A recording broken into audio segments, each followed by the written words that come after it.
Good evening. I am Jill Teep with the University of Washington's Northwest Center for Occupational Health and Safety. Thank you for joining us today.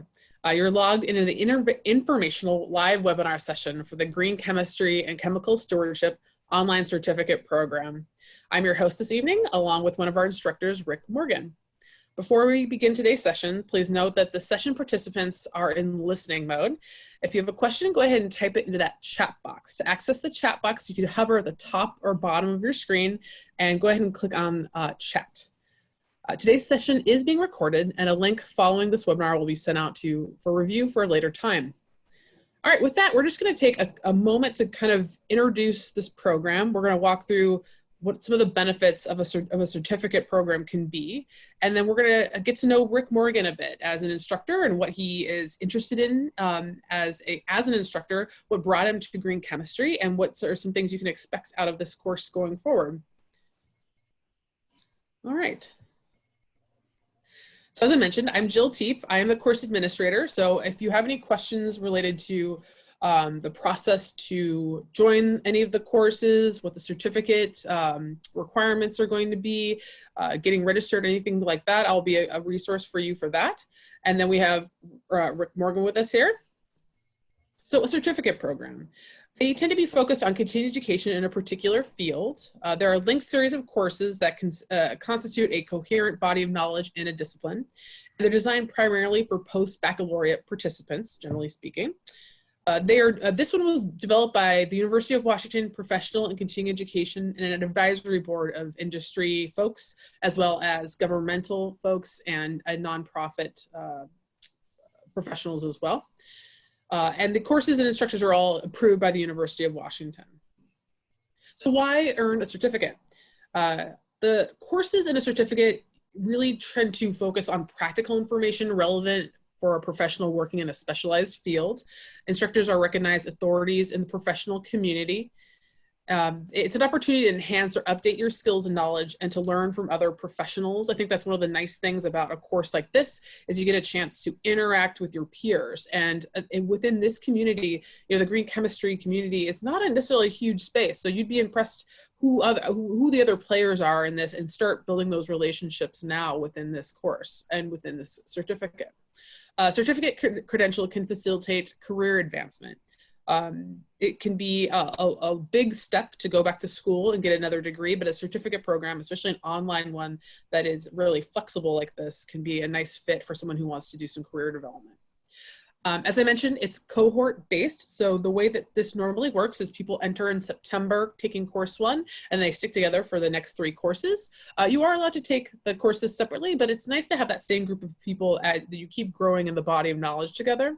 That networking with other industry professionals. Part of the, one of the assignments that happens during these courses is a discussion like a discussion page where you talk about ideas that you have or interests you have or products you want to investigate, and people will get a chance to communicate with you about your ideas or make other suggestions of things to evaluate or other research that they have encountered, and they can share that with you. So that makes it a really interesting networking opportunity as well.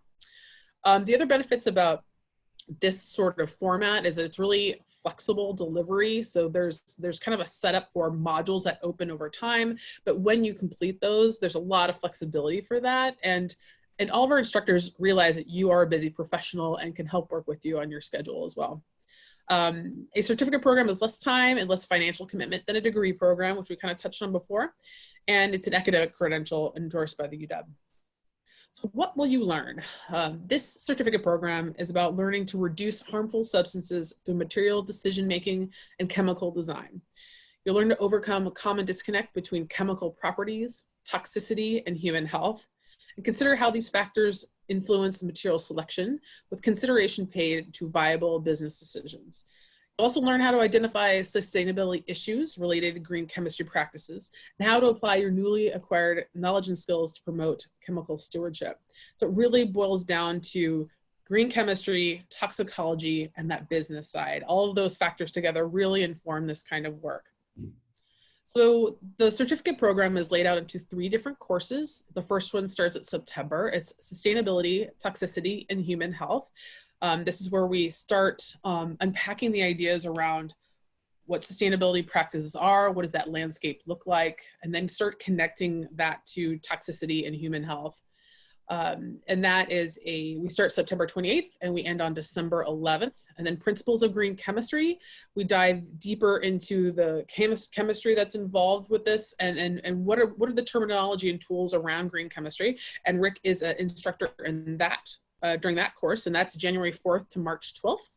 And then a third one is assessment tools and safer chemical decisions. This is where we dive a little bit deeper into the assessment tools.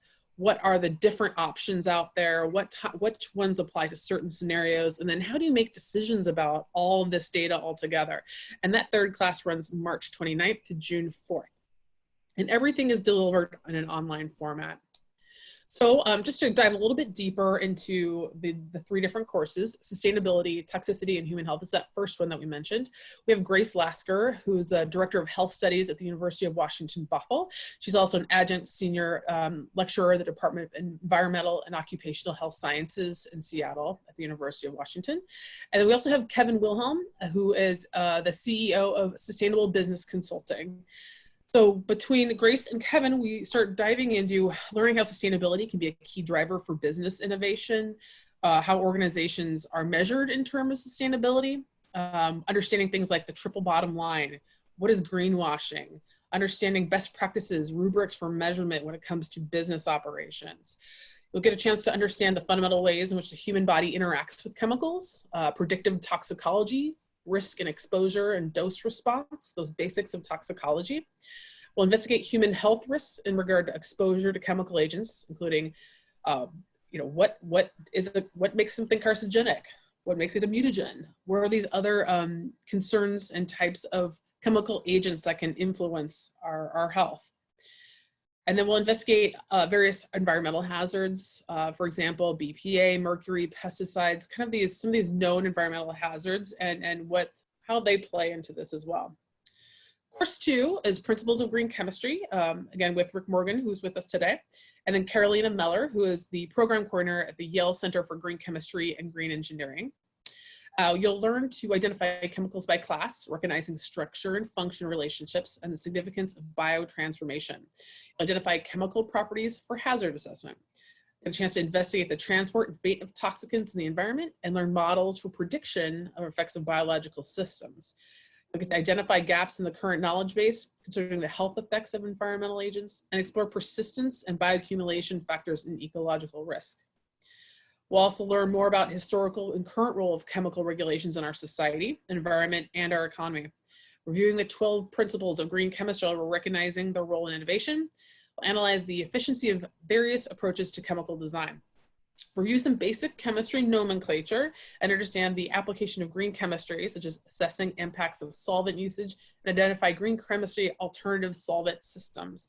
And finally, we'll understand the guidelines for designing chemicals that have a lower inherent toxicity while investigating case studies for designing safer chemicals. And the third course is taught by Pam Eliason. She's a Senior Associate Director, Industry Research and Program Manager at the Toxicity Reduction Institute at the University of Massachusetts Lowell. Within this third course, you'll learn alternative assessment methodologies and accompanying decision rules, as well as US EPA alternative assessment methodology.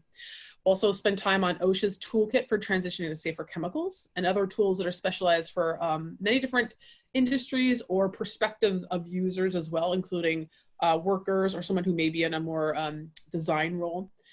There'll be recognizing decision-making frameworks for selecting chemicals, discuss chemical hazard assessment tools by using regulators, manufacturers, and retailers that are currently in use by those folks. You'll get to complete a case study to assess hazard, classify hazard, and assign benchmarks. Discuss the history of third-party evaluation tools, their advantages and disadvantages, and how they're used by business. Review third-party, and then we'll also talk about life cycle thinking and life cycle management. And then finally, you'll get to complete a capstone project to evaluate a chemical or product within a sustainability framework. So I'd like to dive in a little deeper with Rick here. He is the senior process chemist. He's a senior process chemist with Maju Metal, and he's been teaching with this course for, is it 5 or 6 years now? 2015 fall, like 2015. 5 years. Yeah, there we are. Well, I just wanted to take a moment, and if you could just introduce yourself and talk about your background Yeah, and how you came to be interested in green chemistry and how you found this program. right. Yeah. So I am a process chemist and I'm also a teacher. So I work on both sides of it. I work in education and I work in places that end up generating chemicals and places that choose materials and the material characteristics that we want to use. And I've long understood a few things. One is the waste that we generate, where we get our materials from, how much they cost, and all of the things that go into it. So I've had lots of years of practice in trying to choose what materials I want to use, what chemicals I want to use, um, and what I want the waste products to be. And so often the big two things that go into informing those decisions are cost and functionality. But in the last 20 years or so, maybe 15 years, that language has changed a little bit, and some of it has started to include sustainability. And so, when you're trying to balance three things, you never get three. You always get two, right? So that when the people say, "I want things to be durable, inexpensive, and work really well," you usually get to pick two of those, and you don't get a third.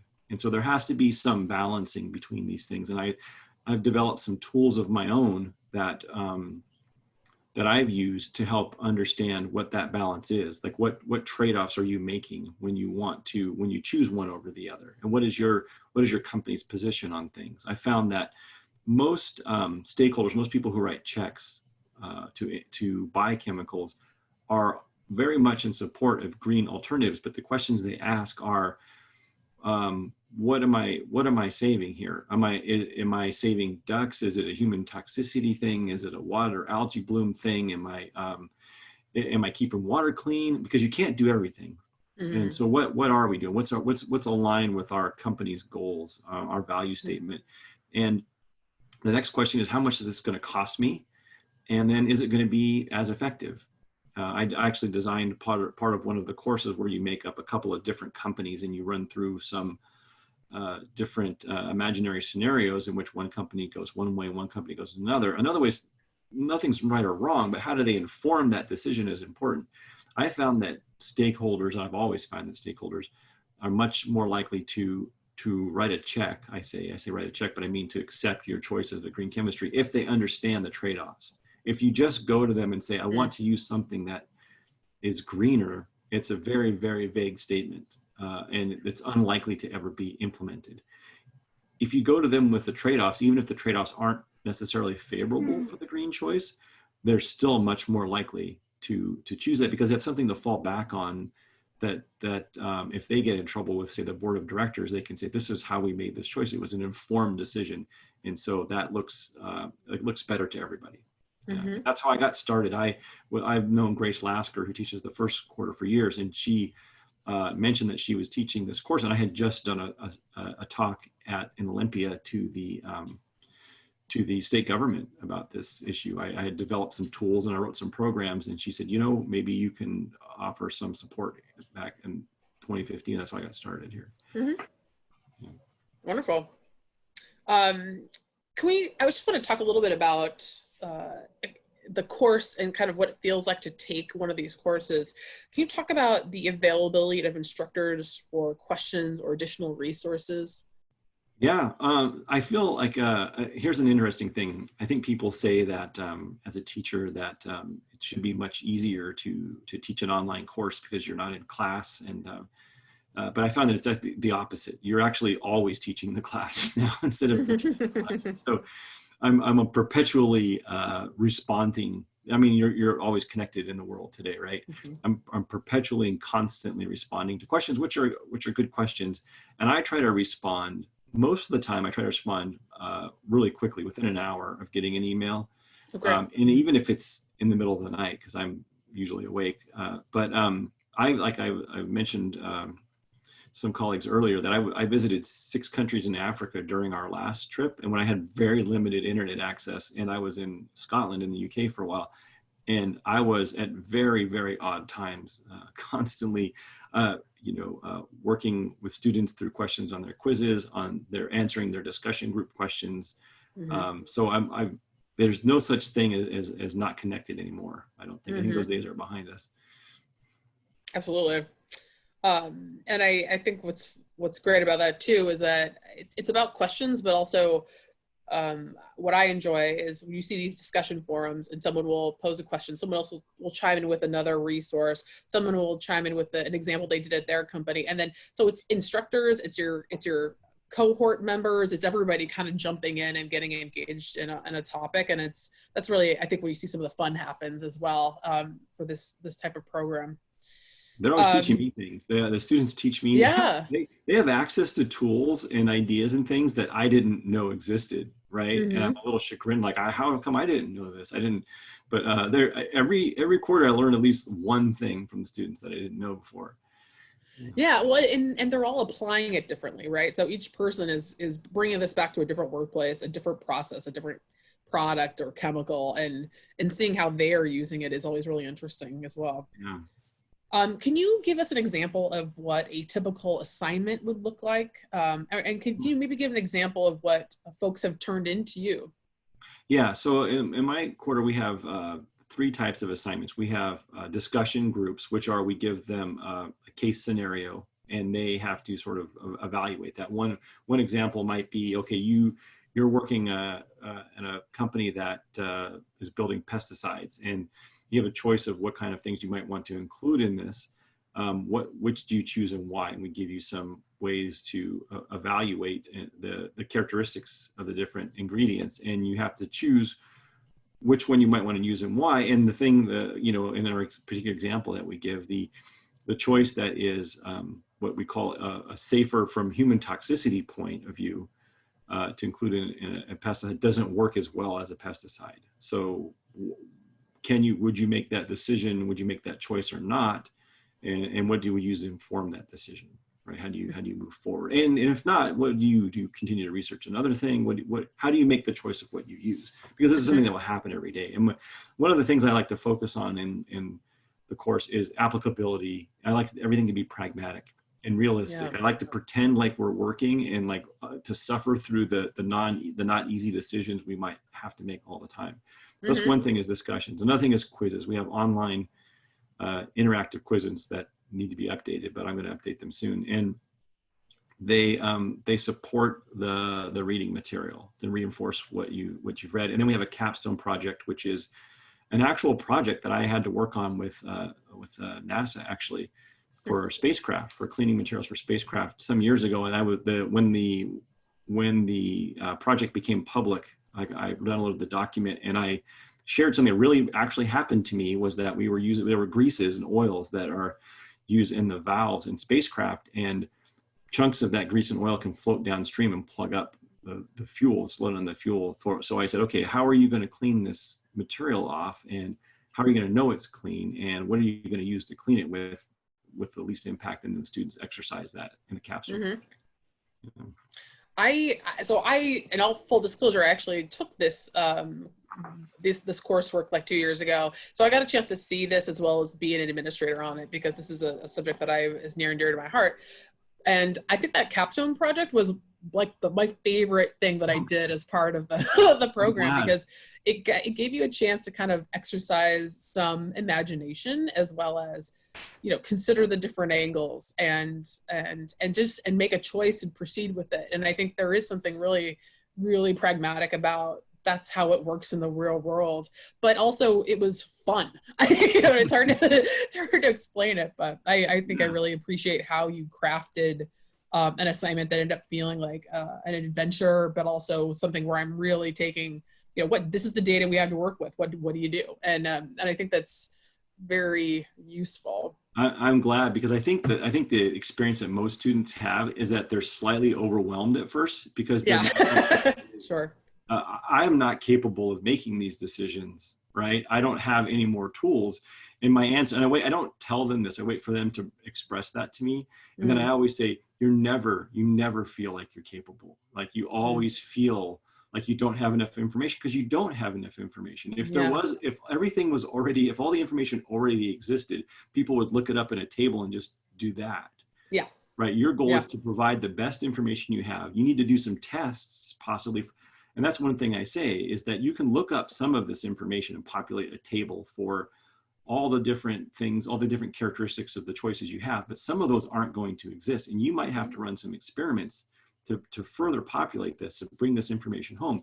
And then you're going to make some trade-offs, and trade-offs you don't want to make, right? You're going to be uncomfortable, but that's what we're trying to teach you, right? Is how do you use the business aspects and the toxicology aspects and the green chemistry aspects to get the right answer, not the right answer, but the right answer for your company and for your mission and for your project. There is no green answer. There's a greener answer than there was before. Because I mean, everybody wants something that works like magic and stores like water, right? But the reality is that somewhere between there, and we try to make informed decisions and try to not make you feel overwhelmed at the same time. Like you got this. You got this as well as anybody does. You can do it. And then you kind of exercise, and then you feel better about yourself.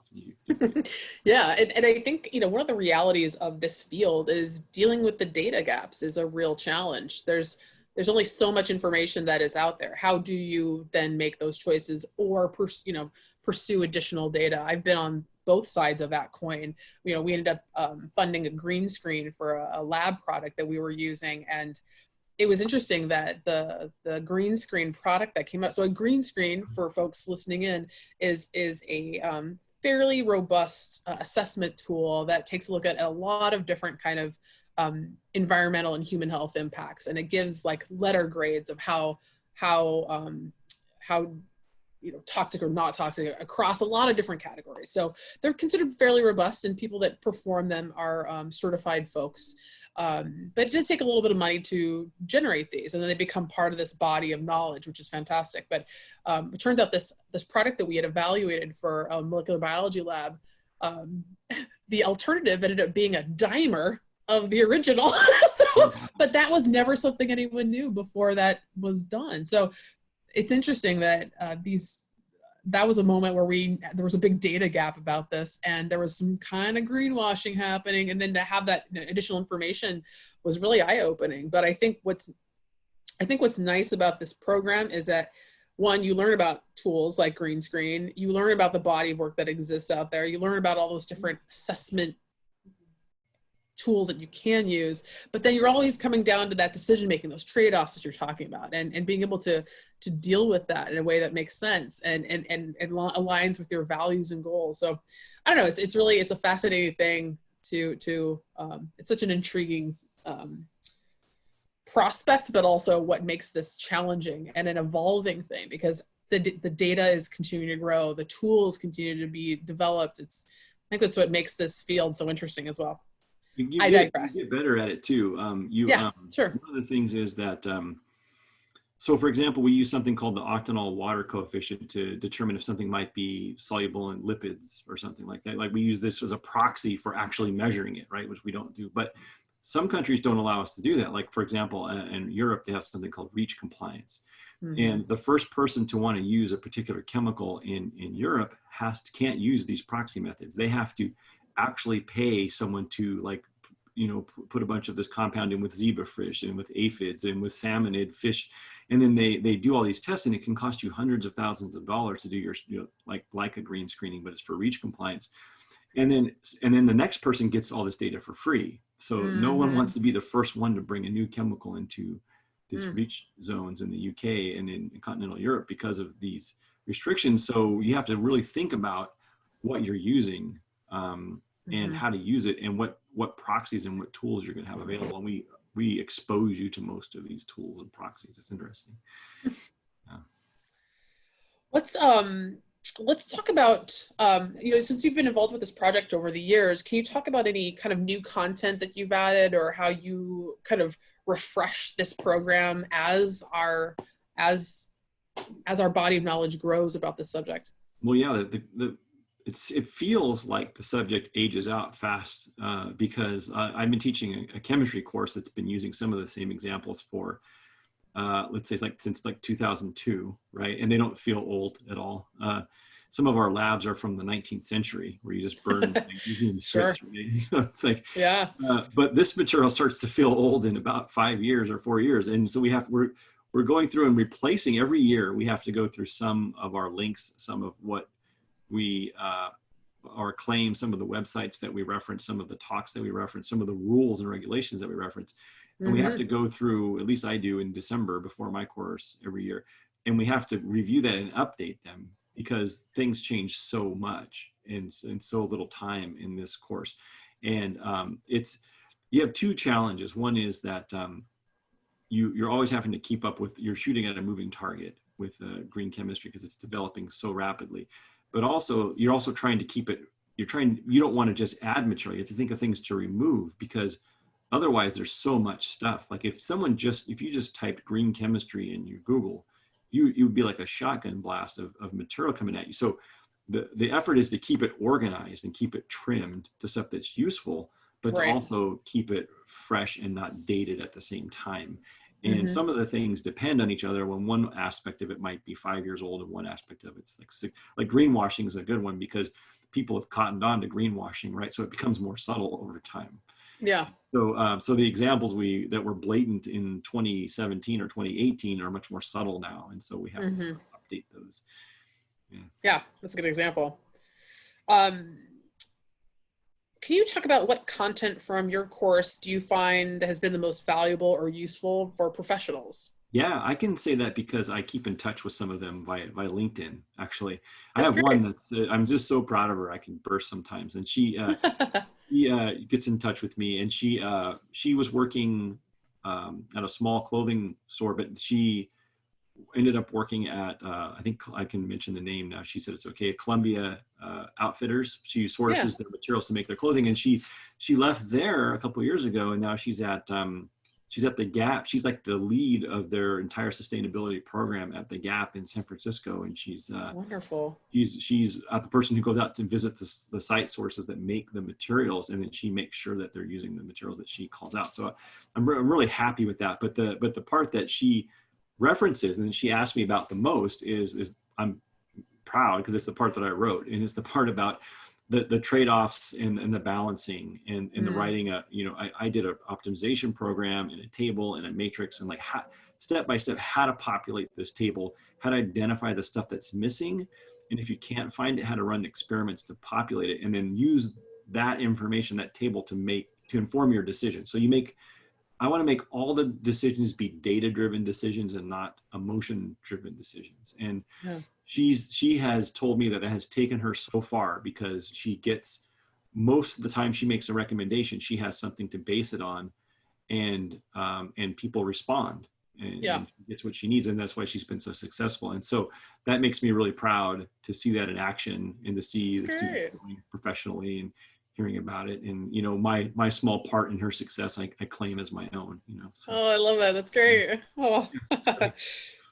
Can you talk about what makes this certificate program unique? Yeah, I think it's applicability. We looked at some other ones when we started. There was someone in California, in Sacramento, and then Yale had started something, as you know, I think. But I think our focus is on applicability and pragmatism. We focus on what actually works in the real world and functioning in a working environment. That's the approach we took. There are more academic approaches. There are some approaches that are that focus entirely on everything being as green as possible, where we seek a balance and we choose a pragmatic approach, and that's what makes it. Great. And then how do you see people using information from the course or from the program overall? Yeah, I'm going to say that's the example I use with my. That's one. There's 3 or 4 I keep in touch with, and by far that's the thing that comes up the most is that they like how to get stakeholders engaged, and they'll remember. They won't always get exactly what they kind of remember that we went through it, and they'll say, hey, how did I do this again? And I'll send them some of the materials, and I'll even walk them through some of their examples, their real world examples, and then usually after the second time they really get it and they can do it on their own. And that's how they use it the most. They use knowledge as power in this case. And if you want to be successful in the field of sustainability and green chemistry, you're going to have to get buy-in from other stakeholders. There's no doubt about it. Some are going to be more friendlier to your approach than others. But you need to learn how to do that. And the best way to do that is to understand the trade-offs that you're making and be able to communicate them effectively. And where to get your information is the other thing. Like, how do you source this, like Epi Suites or whatever, or ChemSpider, like how are you getting this stuff? And then how do you present it to the stakeholders is the thing that I've seen used the most. Yeah, wonderful.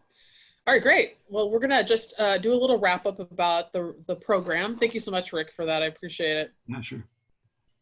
So for folks, what to expect out of a program like this. So each one of the 3 classes are a 5-credit class. It takes 3 classes to complete the certificate program. It is self-paced, and you can expect to spend around 5 to 10 hours per week, give or take. Some weeks will be a little bit more, sometimes a little bit less, depending on your experience with it previously, but it's about what you can expect. Each course covers 5 different modules, and with a new module every 2 weeks, and a quarter is 10 weeks long. There's 1 assignment and 1 activity, generally speaking, per module that will fluctuate a little bit depending on the content and the instructor. And the course materials are available anytime the module has been open. So some instructors like to kind of hold off and open as you go. Some people will open up a little bit more in the beginning, but once that's open, you can access all the materials in that module at any time of day, anytime you want. And the deadlines for assignments are usually along each course are generally every 2 weeks. So you can kind of map that into your life schedule a little easier when you've got like a 2-week window like that. So who might typically apply? We've got engineers, chemists, material scientists, product managers, supply chain, procurement professionals, sustainability consultants, coordinators, environmental managers, health and safety professionals, risk managers. So far, we've seen people from all sorts of different companies that have been a part of this program. We currently have people from Boeing, Costco, Under Armour, we've, I think Columbia there, as you mentioned, a lot of different industry folks. And we also have folks from King County, which is a local county in the Seattle area, who are attending this. And we've had other folks from the University of Washington and other nonprofits as well. People from the EPA too have. EPA, yeah. Mm-hmm. Thank you. Prerequisites. So this coursework is designed for students with a 4-year degree and at least 2 years of professional experience, and it does have it does require a basic knowledge of chemistry equivalent to a basic college level chemistry course, and that's something that, you know, if it's something that is an issue for you, we can always discuss that further if that's something you want to talk about, that experience level. And so to apply, you can just visit our website at osha.washington.edu, and we have a program site that'll kind of walk you through a lot more details about the course as well. There's information and our registration pages there. So once you get on our website, you go ahead and create an account on there, and you can register for 1 or several of the courses at the same time. Registration deadline is 2 weeks in advance of the start of each of the courses. And you, again, can take courses a la carte, but you won't receive a certificate until you complete all 3 courses. Each course is $910 and includes 5 continuing education credits. And then you just follow the prompt to check out. And then about a week before the course, you'll be provided login information to access the course learning environment. So the deadline for registration for course 1 for the 2020-2021 year is September 19th. So with that, if you have any other questions, feel free to reach out to me. Again, I'm Jill, and my email is jstod@uw.edu. And 206-819-5455 is the best way to get a hold of me these days. And feel free to reach out about any of the content ideas. If you want to chat with an instructor in advance, we can help arrange that as well. And we are looking forward to hearing from you and joining us in September. Rick, thank you so much for joining us. I really appreciate you taking the time. It's such a pleasure to talk with you as always. And we look forward to the next batch of students to join us. I'll see you guys this winter. Take care. Thank you. Bye-bye.